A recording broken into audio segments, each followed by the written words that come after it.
Halo, hai semuanya, balik lagi di Durjana Podcast bersama gua Mr. B atau Mr. Bumblebee, ya Bumblebee. Enggak, balik lagi bersama gua Mr. B.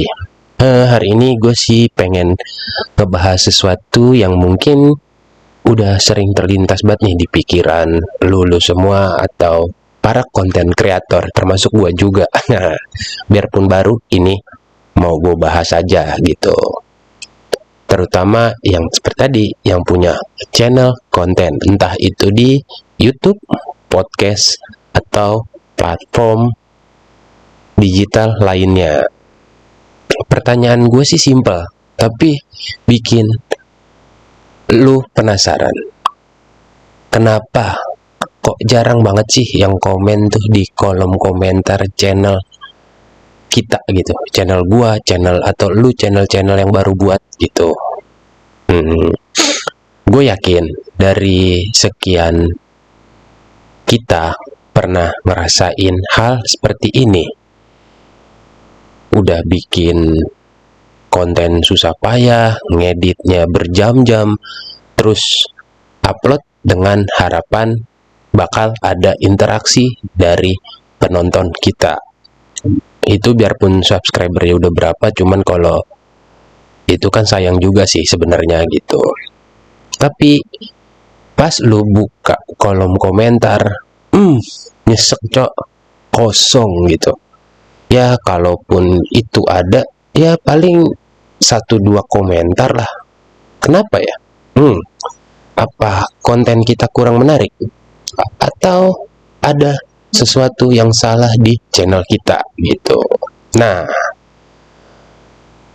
ayo kita bahas nih pelan-pelan.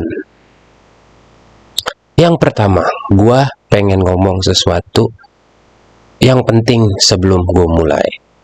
Jangan langsung nyalahin diri sendiri. Kenapa? Kadang kita tuh terlalu keras sama diri kita sendiri. Padahal ada banyak faktor yang bikin orang nggak komen di channel kita. Dan nggak semuanya berhubungan sama kualitas konten kita. Yang pertama itu mungkin konten kita yang terlalu sempurna tanda kutip atau mungkin sudah terlalu umum. Memang ada kalanya kita terlalu aman, tanda kutip terlalu aman. Maksudnya gini, lu atau gua bikin konten yang terlalu umum atau terlalu sempurna, sampai-sampai penonton tuh nggak nemu celah buat ngasih tanggapan ke channel lu. Misalnya kalau lu ngasih informasi tanpa ada ajakan buat diskusi atau tanpa ada sudut pandang yang kontroversial, mungkin dari penonton kita tuh ngerasa, oh oke deh, udah jelas, jadi gue nggak perlu komen apa-apa. Itu dari penonton kita.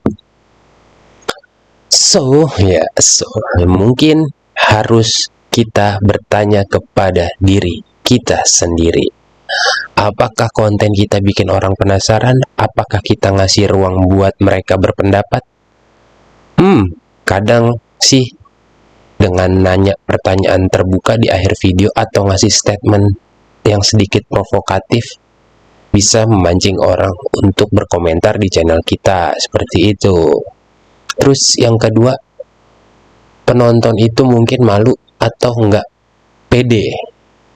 Nah, yang setelah gue riset itu salah satu faktor yang mungkin kita lupa.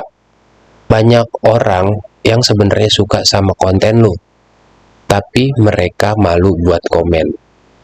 Entah karena takut komennya dianggap norak, takut salah, atau bahkan takut nggak dibales. Apalagi kalau channel kita sudah punya lumayan banyak subscriber. Ya baru mungkin ngerasa, pasti udah banyak yang komen, nggak usah deh. Nah, sebagai salah satu kreator, harusnya kita bisa bantu ngatasin ini dengan cara lebih ramah dan responsif. Kalau ada yang komen, coba bales.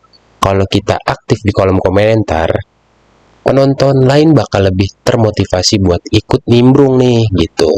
Ya sebenarnya enggak sih, gue sedikit kasih saran. Ada beberapa konten yang sudah lumayan subscriber biarpun belum 1000, tapi ya belum banyak yang berkomentar. Jadi kalau ada yang seperti itu, tolonglah berikan komentar ya, tanggapannya seperti apa gitu teman-teman. Yang ketiga, algoritma yang bikin konten kita kurang terlihat. Kalau ini faktor eksternal yang sangat bikin frustasi. Terkadang konten kita nggak sampai ke orang yang tepat karena algoritma platform yang kurang mendukung. Contoh, kalau video kita nggak banyak yang nonton di jam-jam pertama setelah di-upload, mungkin algoritma nggak bakal nge-push konten kita lebih ke banyak orang. Terus akibatnya engagement-nya jadi rendah, termasuk salah satunya di kolom komentar kita, di channel kita gitu. Jadi yang bisa lu lakuin adalah coba lebih aktif promosiin konten yang ada di media sosial lain, atau ajak teman-teman lu buat nonton dan komen di jam-jam pertama. Ini bisa bantu nyulut algoritma supaya konten kita lebih banyak dilihat. Keempat, konten kita mungkin belum ngena banget nih buat penonton. Ya, konten kita emang belum nyampe ke target audiens yang tepat.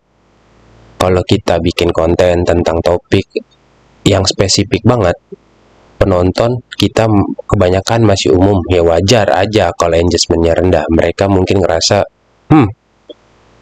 gue nggak ngerti, jadi nggak perlu komen deh gitu. Jadi solusi, coba lu lebih spesifik lagi ngomong ke target audiens. Misalnya kalau kita bikin konten buat pemula, bilang ya, buat kalian yang baru belajar tentang ini, komen di bawah. Kalau ada yang masih bingung, gitu, jadi suruh komen aja di bawah. Dengan begitu penonton bakal lebih ngerasa diajak bicara langsung. Kelimanya, mungkin mereka cuma pendengar diam atau silent readers. Ini juga ini buat para konten kreator juga perlu lu inget deh. Nggak semua penonton itu tipe yang suka komen.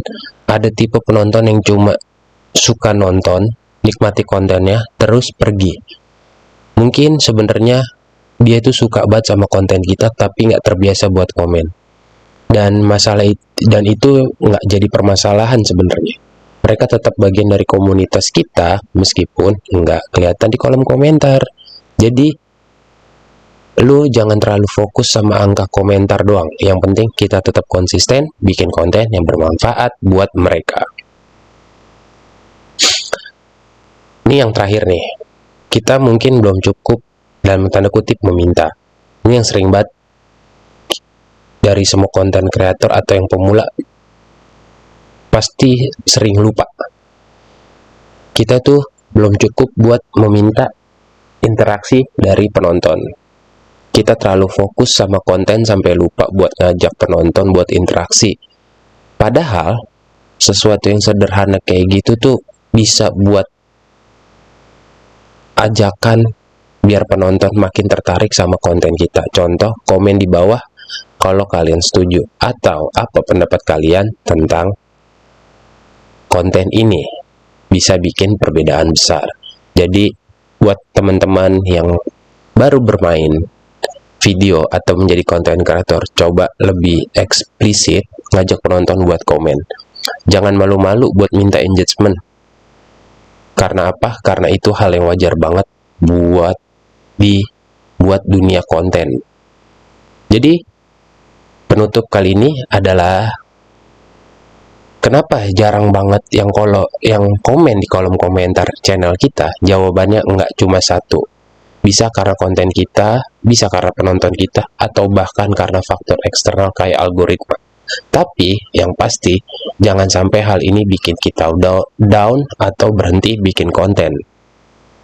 Harus lu ingat, setiap kreator pasti pernah ngerasain fase seperti ini. Yang penting kita terus belajar, beradaptasi, dan tetap konsisten.